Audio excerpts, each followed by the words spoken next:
과린이 친구들 안녕. 과학 언니예요.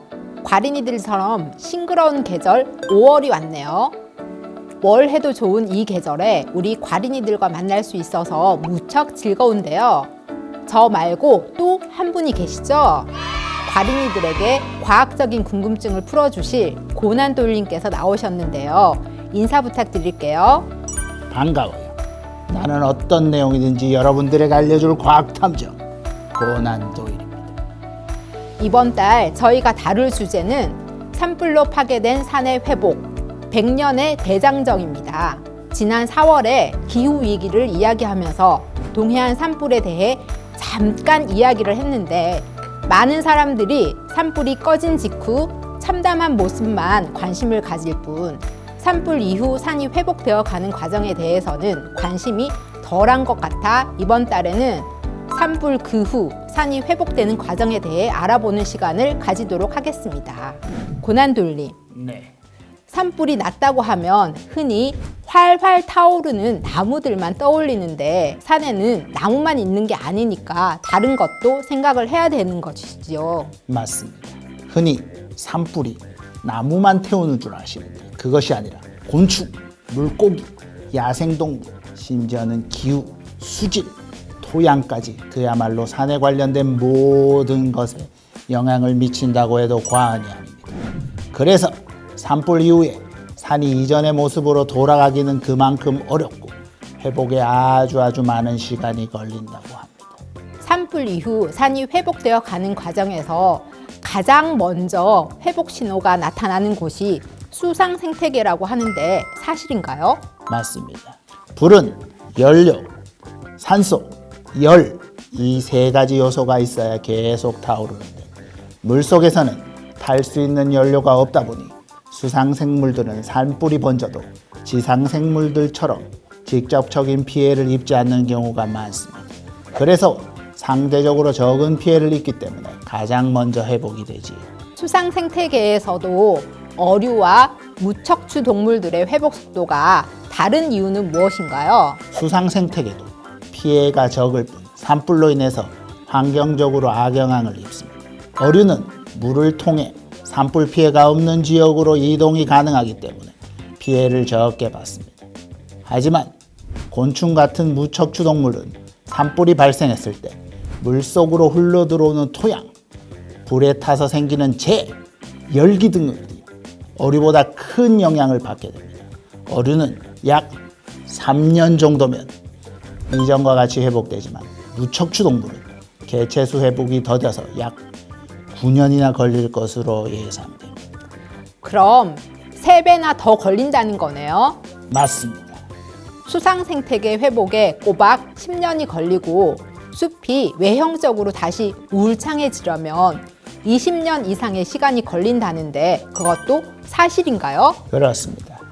어류나 곤충이 돌아오고 수상 생태가 어느 정도 안정이 된다면 10년에 가까운 시간이 걸립니다. 그래도 이런 수상 생태계의 회복은 다른 생태계에도 생명력을 불어넣을 수가 있는 것이죠. 그런데 국립산림과학원의 연구에 따르면 숲은 산불 이전에 약 80% 정도로 다시 울창해지려면 자그마치 20년 이상이 걸린다고 합니다. 숲은 뿌리까지 타지 않는 나무가 자연적으로 회복되기도 하지만 사람들이 인공적으로 묘목을 심어서 복원하기도 하죠.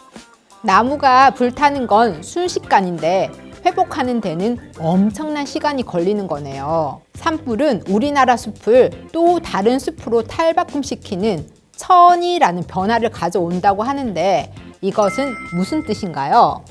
아니, 이런 것까지 알고 계시다니 대단하시군요. 천이는 숲을 구성하는 식물 군집이 시간의 흐름에 따라서 변화하는 것을 말합니다. 산불로 인해 숲이 회복된다고 하더라도 산불 이전과는 전혀 다른 모습이 되기도 합니다. 유럽과 북미에서는 화렵수림이 있던 자리에 산불이 나서 침엽수림인 소나무림으로 바뀌기도 하는 것이죠. 소나무는 생명력이 아주 강하기 때문에 척박한 땅에서도 잘 자라다 보니 해당 지역의 환경에 맞았기 때문입니다. 그런데 우리나라에서는 소나무림이 있던 자리가 산불이 나서 발엽수의 일종인 참나무림으로 채워지기도 하는 경우가 있습니다. 우리나라에선 왜 반대로 나타나는 건가요? 소나무가 생명력이 더 강하다고 했잖아요. 그렇긴 하지만 소나무가 척박한 환경에서 잘 자라는 것과 반대로 나무의 잎이 수분이 적고 송진 같은 기름 성분이 있기 때문에 산불에는 취약합니다. 그래서 소나무림이 다 타버리면 빈자리로 소나무보다 낮은 지대에 있던 참나무들이 점점 올라와서 새로운 숲을 이루는 경우도 있기 때문입니다. 그럼 이쯤에서 산에서 서식하는 야생 동물들에 대해도 관심을 가져볼게요. 산불을 피해 보금자리를 떠났던 야생 동물들도 다시 숲으로 돌아오는 거겠죠? 그렇습니다. 야생 동물들은 움직일 수 있기 때문에 나무보다 덜 피해를 받겠지만 산불이 크게 일어나면 피할 틈도 없이 발생하는 1000도 이상의 강한 열기 그리고 유독가스로 인해 도망가기도 힘들어집니다. 특히 이동 능력이 부족한 작은 동물들이나 어린 동물들은 목숨을 잃는 경우가 아주 많습니다. 이런 소형 동물들이 급격하게 줄어들면 먹이 사슬의 균형이 무너져서 이들을 먹이로 삼는 중형, 대형 생물들도 살 수 없게 돼서 생태계 전체가 그만 무너질 수도 있습니다. 나중에 숲이 복원된 후에도 천천히 회복되기도 하지만 특정 종의 생물은 끝내 돌아오지 않는 경우도 있습니다. 산불이 이들의 운명을 바꾼 것이지요. 숲은 자연적으로 복원되는 비율 못지않게 인간이 인위적으로 숲을 만드는 경우도 많다는데 사람들이 야생 동물들을 잘 인도해서 제자리로 돌려보내는 방법도 있지 않을까요? 아이디어는 좋지만 생태계의 회복은 인간이 억지로 만드는 것이 아니라 자연에 맡겨두어야 할 영역이지요. 생태계는 여러 가지 복잡한 환경이 얽혀 있기 때문에 인간이 함부로 개입하는 건 아주 조심해야 하는 일입니다.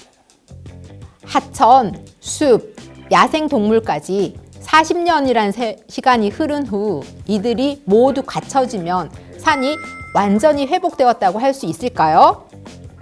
안타깝게도 아닙니다. 산의 진정한 근본이자 바탕이라고 할 수 있는 흙, 즉 토양의 회복이 필요합니다. 토양은 모든 생명의 시작점이기 때문에 토양이 건강하지 않으면 결국 산도 온전히 재생될 수가 없습니다. 과학자들은 연구를 통해 토양의 회복을 위해서는 약 100년 정도의 시간이 필요하다고 합니다. 와, 100년이라니 상상도 못할 긴 시간인데 토양이 회복되는데 이렇게 긴 시간이 걸리는 이유는 무엇인가요? 토양에는 유기물을 땅 속에 공급하는 유기물층과 동물과 미생물이 이 유기물을 통해서 활발히 생명 활동을 하는 표토층이 있습니다. 그런데 산불이 나게 되면 지표면에 있는 유기물층이 불에 타서 땅이 아주 척박해집니다. 또한 비가 내릴 때 토양이 물을 제대로 머금지 못해서 물을 땅에 저장하지도 못하게 됩니다.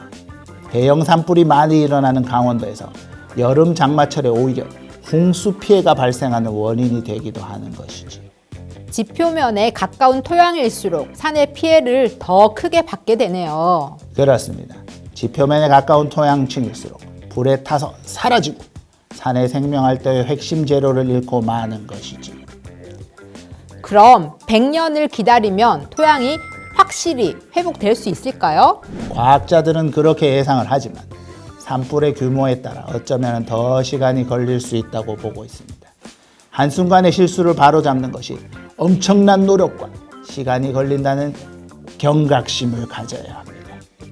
산의 피해가 결국 인간, 여러분의 피해로도 이어질 수 있다는 것이니까.